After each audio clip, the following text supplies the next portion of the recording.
This is the Cassandra Project by Jack McDevitt.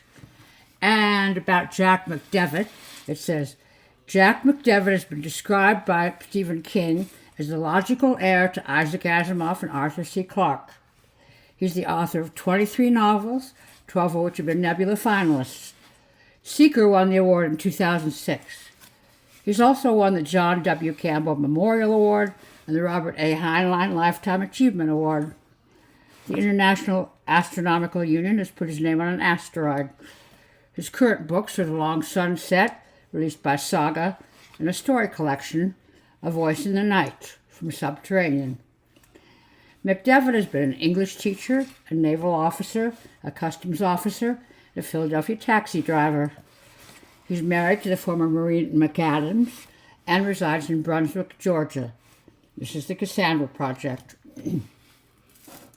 It's an odd fact that the biggest science story of the 21st century, probably the biggest ever, broke in the tabloid of tabloids, the National Bedrock. I was in the middle of conducting a NASA press conference several days before the Minerva liftoff, the return to the moon. I was fielding softball questions like, is it true that if everything goes well, the Mars mission will be moved up? And what is Marcia Beckett going to say when she becomes the first person to set foot on lunar soil since Eugene Cernan turned off the lights 54 years ago?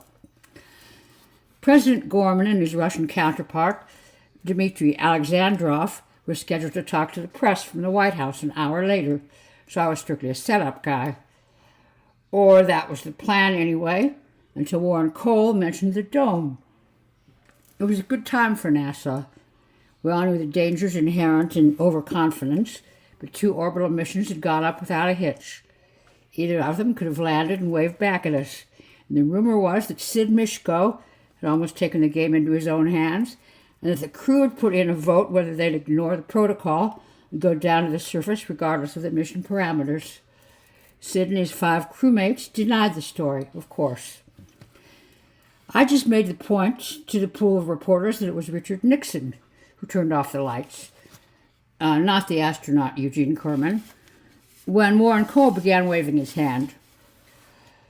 Cole was the AP journalist seated in his customary spot up front. He was frowning, his left hand in the air, staring down at something in his lap that I couldn't see. Warren, I said, what have you got? Jerry, he looked up, making no effort to suppress a grin. Have you seen this story that the Bedrock's running? He held up his iPad. That started a few people checking their own devices. No, I haven't, I said, hoping he was making it up. I don't usually get to Bedrock this early in the week. Somebody snorted. Then a wave of laughter rippled through the room. What? I said. My first thought had been that we were about to have another astronaut scandal, like the one the month before with Barnaby Salvatore and half the strippers on the beach. What are they saying? The Russians released more lunar orbital pictures from the 60s. He snickered. They got one here from the far side of the moon. If you can believe this, there's a dome back there. A dome? Yeah. He flipped open his notebook. Does NASA have a comment? You're kidding, right? I said. He twisted the iPad, raised it higher, and squinted at it. Yep, it's a dome, all right. The reporters in the pool all had a good chuckle, and they looked up at me.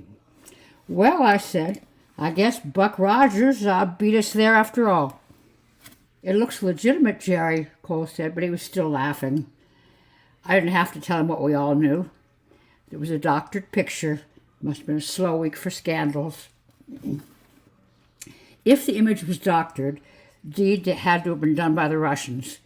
Moscow had released the satellite images only a few hours before and forwarded them to us without comment.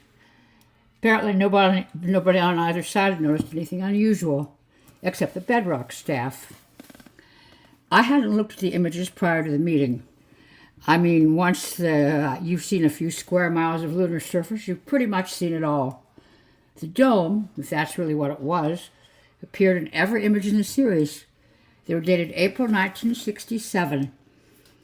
Bedrock carried the image on its front page, where they usually show the latest movie celebrity who's been accused of cheating or has gone on a drunken binge. It depicted a crater wall with a large arrow graphic in the middle of a dark splotch, pointing at a dome. You couldn't have missed it anyway.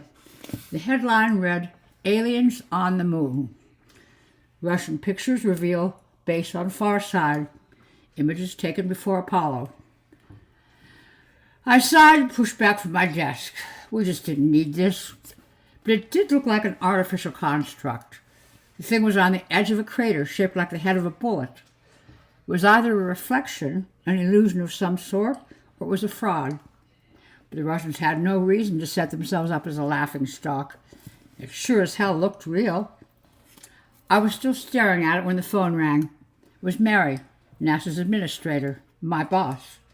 "Jerry," she said, "I heard what happened at the press conference this morning." "What's going on, Mary?" "Damned if I know. Push some buttons. See what you can find out. It's going to come up again when the president's out there. We need to have an answer for him." Vasily Kozlov was my public relations counterpart at Russia's space agency. He was in Washington with the presidential delegation, and he was in full panic mode when I got him on the phone. "I saw it, Jerry," he said. "I have no idea what this is about. I just heard about it a few minutes ago. I'm looking at it now. It does look like a dome, doesn't it?" "Yes," I said. "Did you people tamper with the satellite imagery?" "They must have. I have a call in. I'll let you know as soon as I hear something." I called Jeannie Escobar in the archives. "Jeannie, have you seen the National Bedrock story yet?" "No," she said. "My God, what is it this time?" "Not what you think. I'm sending it to you now. Could you have somebody check to see where this place is?" "What place?" "Oh, wait, I got it. Find out where it is and see if you can get me some imagery of the same area from our satellites." I heard her gasp. Then she started laughing. "Jeannie, this is serious." "Why? You don't actually believe there's a building up there, do you?" "Somebody's going to ask the president about it. There's a press conference going on in about 20 minutes. We want him to be able to say, 'It's ridiculous. Here's a picture of the area. You'll notice there's nothing there.' We want him to be able to say, 'The bedrock's running an optical illusion.' But he'll have to do it diplomatically, without embarrassing Alexandrov." Good luck on that. The bedrock story was already getting attention on the talk shows. Angela Hart, who at the time anchored the morning report for the World Journal, was interviewing a physicist from MIT. The physicist stated the picture could not be accurate. "Probably a practical joke," he said, "or a trick of the light." But Angela wondered why the Russians would release the picture at all. They had to know it would get a lot of attention, she said. Of course, though she didn't mention it, it would become a source of discomfort for the Russian president and the two cosmonauts who were among the Minerva crew. Vasily was in a state of shock when he called back. "They didn't know about the dome," he said. "Nobody noticed. It was on the original satellite imagery. Our people were just putting out a lot of the stuff from the lunar missions. Imagery that hadn't been released before. I can't find anybody who knows anything about it, but I'm still trying."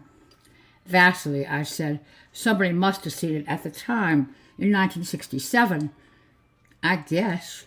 "You guess? You think it's possible something like this came in and nobody picked up on it?" "No, I'm not suggesting that at all, Jerry. I don't know what I'm suggesting. I'll get back to you when I have something more." Minutes later, Jeannie called. "It's the east wall of the Cassegrain crater, and I forwarded NASA imagery of the same area."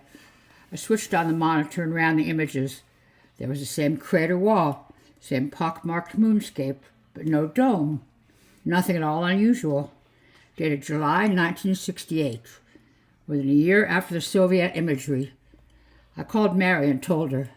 The Russians just screwed up. "The president can't say that. All he has to say is that NASA has no evidence of any dome or anything else on the far side of the moon. Probably he's just turn it into a joke, make some remark about setting up a Martian liaison unit." She didn't think it was funny. When the subject came up at the presidential press conference, Gorman and Alexandrov both simply had a good laugh. Alexandrov blamed it on Khrushchev. The laughter got louder. Then they moved on to how the Minerva mission the long-awaited return to the moon, marked the beginning of a new era for the world. The story kicked around in the tabloids for 2 or 3 more days. The Washington Post ran an op-ed using the dome to demonstrate how gullible we all are when the media says anything. Then Corey Abbott, who just won a Golden Globe for his portrayal of Einstein in Albert and Me, crashed his car into a streetlight, blacked out the entire town of Decker, California. And just like that, the dome story was gone. On the morning of the launch, Roscosmos, the Russian space agency, issued a statement that the image was a result of defective technology. The Minerva lifted off on schedule. While the world watched, it crossed to the moon and completed a few orbits. Its ladder touched down gently on the Mare Muscaline. Marcia Beckett surprised everyone when she demurred, leading the way out through the airlock, sending instead cosmonaut Yuri Petrov, who descended and then signaled his crewmates to join him. When all were assembled on the regolith, Petrov made the statement that in the light of later events had become immortal. We are here on the moon because during the last century we avoided the war that would have destroyed us all. And we have come together. Now we stand as never before, united for all mankind. I wasn't especially impressed at the time. It sounded like the usual generalized nonsense, which shows you what my judgment is worth. I watched on my office monitor. As the ceremony proceeded, I looked past the space travelers across the barren wasteland of the Mare Muscaline, wondering what was the shortest path to the Cassandra crater. I know I should have just let it go, but I couldn't. I could imagine no explanation for the Russians doctoring their satellite imagery. Vasily told me that everyone with whom he'd spoken was shocked. The images had been dug out of the archives and distributed without inspection, as far as could be determined without anyone distorting them. I just don't understand it, Jerry, he said. Mary told me not to worry about it. We have more important things to do, she said. There was no one left at NASA from the 1960s. In fact, I knew of only one person living at Cape Kennedy who had been part of the agency when Apollo 11 went to the moon, Amos Kelly, who had been one of my grandfather's buddies. He was still in the area where he served with the Friends of NASA, a group of volunteers who lent occasional support, mostly through parties. I looked him up. He'd come to the agency in 1965 as a technician. Eventually, he'd become one of the operational managers. He was in his mid-80s, but he sounded good. Sure, Jerry, I remember you. It's been a long time, he said when I got him on the phone. I'd been a little kid when he used to stop by to pick up my grandfather for an evening of poker. What can I do for you? This is going to sound silly, Amos. Nothing sounds silly to me. I used to work for the government. Did you see the story in the tabloids about the dome? How could I miss it? You ever hear anything like that before?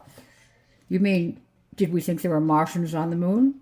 He laughed, turned away to tell someone that the call was for him, then laughed again. Is this a serious question, Jerry? I guess not. Good.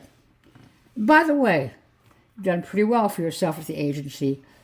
Your granddad would have been proud. Thanks.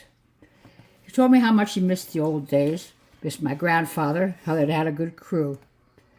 Best years of my life. Maybe they haven't. I could never believe they just scuttled the program the way they did. Finally, he asked what the Russians had said about the images. I told him what Vasily told me. Well, he said, maybe they haven't changed that much after all. 20 minutes later, he called back. I was reading this story in the Bedrock. It says that the object was in a Cassandra crater. Yes, that's correct. There was talk of a Cassandra project at one time, back in the 60s. I don't know what it was supposed to be. Whether there was anything more than a rumor. Nothing. Nobody seemed to know anything definitive about it. I recall at the time thinking it was one of the things so highly classified that even its existence was off the table. The Cassandra project. Yes. But you have no idea what it was about. None. I'm sorry. Wish I could help. Would you tell me if you knew? It's a long time ago, Jerry. I can't believe security would still be an issue. Amos, you were pretty high in the agency. Not that high. Do you remember anything else? Nothing. Nada. As far as I know, nothing ever came of any of it. So the whole thing eventually went away. Searching NASA's archives on Cassandra yielded only data about the crater. So I took to wandering around the facility, talking offhandedly with senior employees. Must feel good to see us back at the moon, huh, Ralph? Makes all the frustration worthwhile. By the way, did you ever hear of a Cassandra project? They all laughed. Crazy Russians. On the day the Minerva slipped out of lunar orbit and started home, Mary called me into her office. We'll want to get the crew on stage for the press when they get back, Jerry. Might give the staging some thought. Okay. Will it be at Edwards? Negative. We're going to do it here at the Cape. We talked over some of the details, the scheduling, guest speakers, points we'd want to make with the media. Then as I was getting ready to leave, she stopped me. One more thing. The Cassandra business. I straightened and came to attention. Mary Gridley was a no-nonsense hard charger. She was in her 50s. Years of dealing with bureaucratic nonsense left her with little patience. She was physically diminutive. She would probably have intimidated the Pope. I want you to leave it alone. She picked up a pen, put it back down, and stared at me. Jerry, I know you've been asking around about that idiot dome. Listen, you're good at what you do. Probably enjoy a long, happy career with us. But that won't happen if people stop taking you seriously. You understand what I mean? After the subtle landing and subsequent celebration, I went on the road. We need to take advantage of the moment, Mary said. There'll never be a better time to get some good press. So I did a PR tour, giving interviews, addressing prayer breakfasts and Rotary meetings, doing what I could to raise the consciousness of the public. NASA wanted moon base. It was the next logical step. Should have had it decades ago and would have if the politicians hadn't squandered the nation's resources on pointless wars and interventions. But it would be expensive. We hadn't succeeded yet in getting the voters on board. That somehow became my responsibility. In Seattle, I appeared at a Chamber of Commerce dinner with Arnold Banner, an astronaut who'd never gotten higher than the space station. But nevertheless, he was an astronaut, and he hailed from the Apollo era. During the course of the meal, I asked whether he'd ever heard of a Cassandra project. He said something about tabloids and gave me a disapproving look. We brought in astronauts whenever we could. In Los Angeles, at a Marine Charities fundraiser, we had both Marsha Beckett and Yuri Petrov, which would have been the highlight of the tour, except for Frank Allen. Frank was in his 90s. He looked exhausted. His veins bulged, and I wasn't sure he didn't need oxygen. It was the fourth of the Apollo-era astronauts I talked with during those 2 weeks. When I asked about the Cassandra project, his eyes went wide and his mouth tightened. Then he regained control. Cassandra, he said, looking past me into a distant place. It's classified. Not Cassandra, Frank. Cassandra. Oh, yeah, of course. I have a clearance. How high? Secret. Not enough. Just give me a hint. What do you know? Jerry, I've already said too much. Even its existence is classified. Cassandra. When I got back to the Cape, I did a search on Cassandra, found that a lot of people with that name had worked for the agency over the years. Other Cassandras had made contributions in various ways, leading programs to get kids interested in space science, collaborating with NASA physicists in analyzing the data collected by spaceborne telescopes, editing publications to make NASA more accessible to the lay public. They'd been everywhere. You couldn't bring a NASA guest speaker without discovering a Cassandra somewhere among the people who'd made the request. Buried among the names so deeply that I almost missed it was a single entry. The Cassandra Project, storage 27176B, Redstone. So secret its existence was classified? The reference was to the Redstone Arsenal in Huntsville, Alabama, where NASA stores rocket engines, partially completed satellites, control panels from test stands, a multitude of other artifacts dating back to Apollo. I called them. A baritone voice informed me I'd reached the NASA storage facility. Sergeant Sabre speaking. I couldn't resist smiling at the name. I knew he'd heard all the jokes. I identified myself. Then, Sergeant, you have a listing for the Cassandra project. I gave him the number. Can I get access to the contents? 1 minute, please, Mr. Carter. While I waited, I glanced around the office at the photos of Neil Armstrong and Lawrence Bergman and Marcia Beckett. In one, I was standing beside Bergman, being the guy who told the president on returning to the moon. In another, I was standing by while Marcia spoke with some Alabama school kids during a tour of the Marshall Space Flight Center. Marcia was the charmer of the first order. I've always suspected she got the Minerva assignment partially because they knew the public would love her. When were you planning to come, Mr. Carter? I'm not sure yet. Within the next week or so. Let us know in advance and there'll be no problem. It's not classified then? No, sir. I'm looking at its history now. It was originally classified. That was removed by the Restricted Access Depository Act more than 20 years ago. I had to get through another round of ceremonies and press conferences before I could get away. Finally, things quieted down. The astronauts went back to their routines. The VIPs went back to whatever it was they normally do, and life on the Cape returned to normal. I put in for a leave. You deserve it, Mary said. Next day, armed with a copy of the Restricted Access Depository Act, I was on my way to Los Angeles to pay another visit to a certain elderly retired astronaut. I can't believe it, Frank Allen said. He lived with his granddaughter and her family of about 8 in Pasadena. She shepherded us into her office. She was a tax expert of some sort, brought some lemonade, and left us alone. What can't you believe? They declassified it? The story never got out in the first place. Frank was back at his desk. I'd sunk into a leather settee. What's the story, Frank? Was the dome really there? Yes.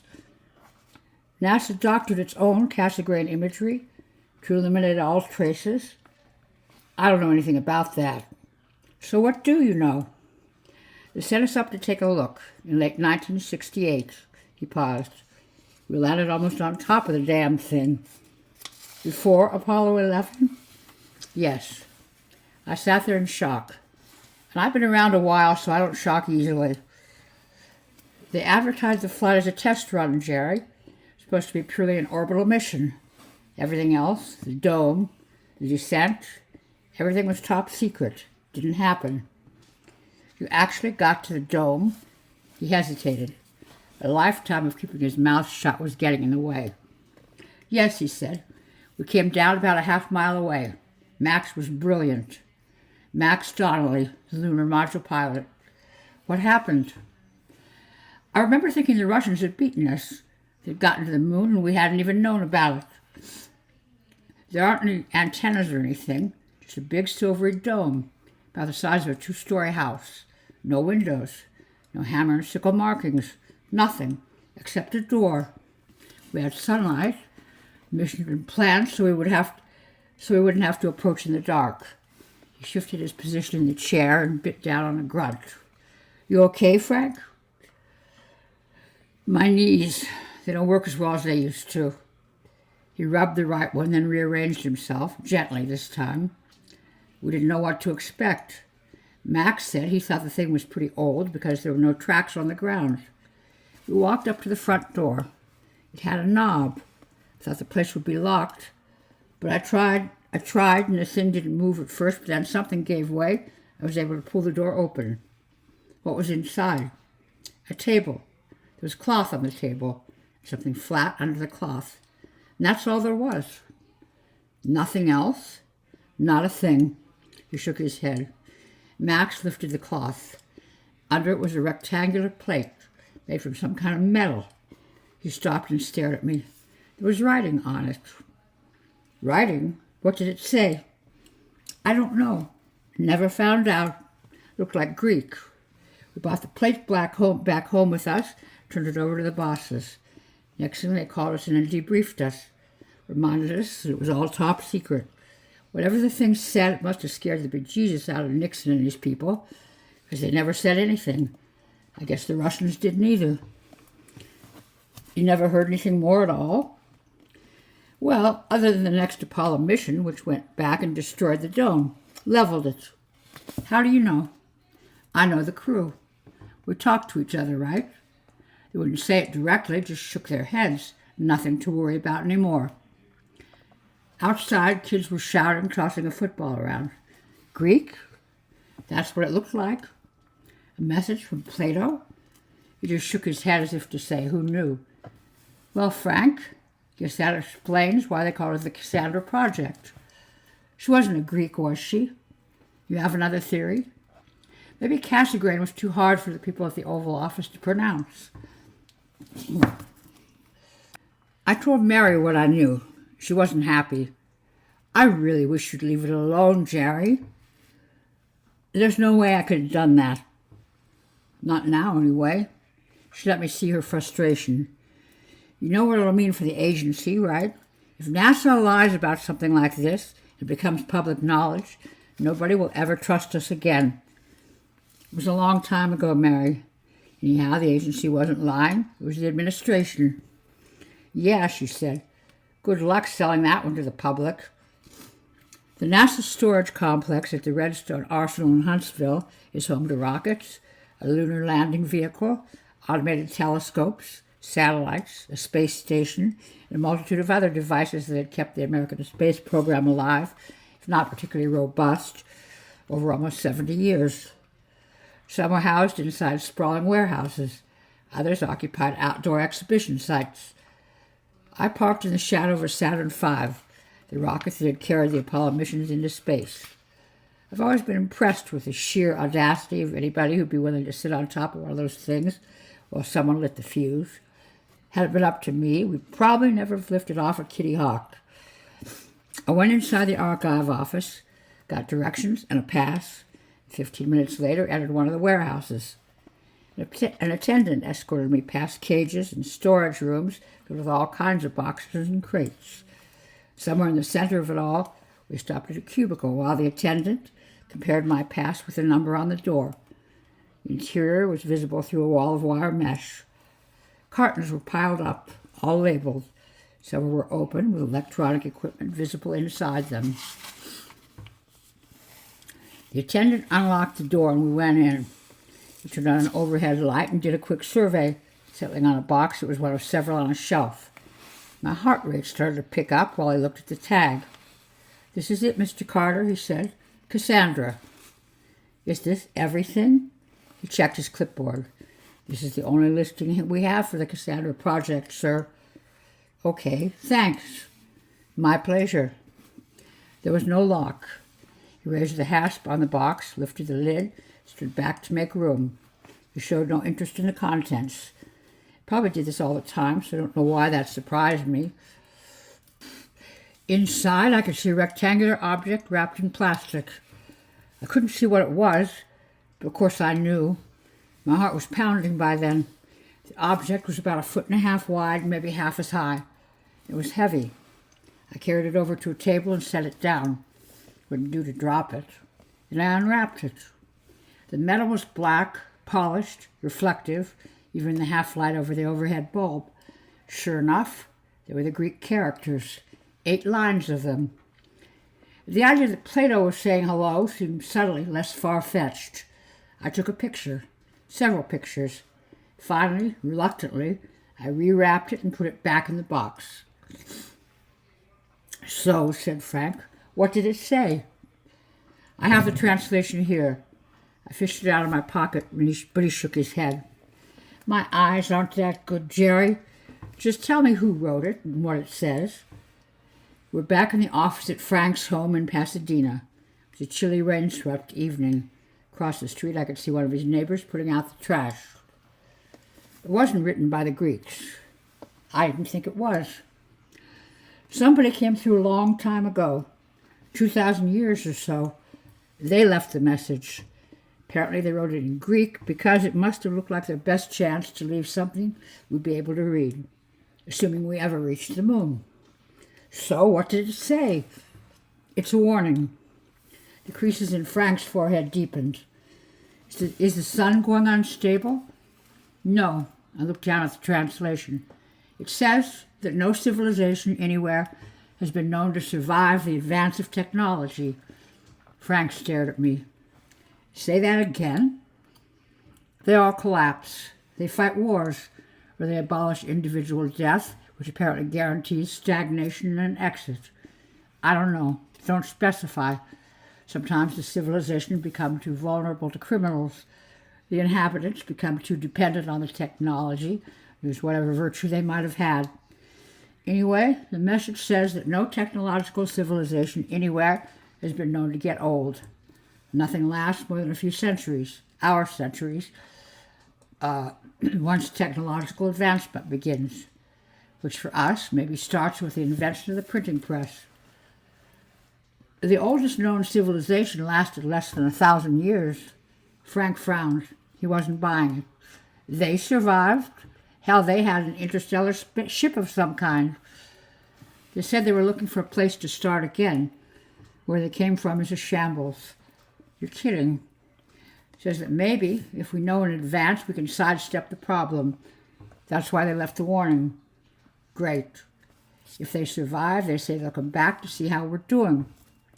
We're both silent for a long while. So what happens now? Frank said. We've reclassified everything. It's top secret again. I shouldn't be telling you this, but I thought. He rearranged himself in the chair. Winston rotated his right arm. Maybe that's why they called it Cassandra, he said. Wasn't she the woman who always brought bad news? I think so. There was something else about her. Yeah, the bad news, I said. When she gave it, nobody would listen.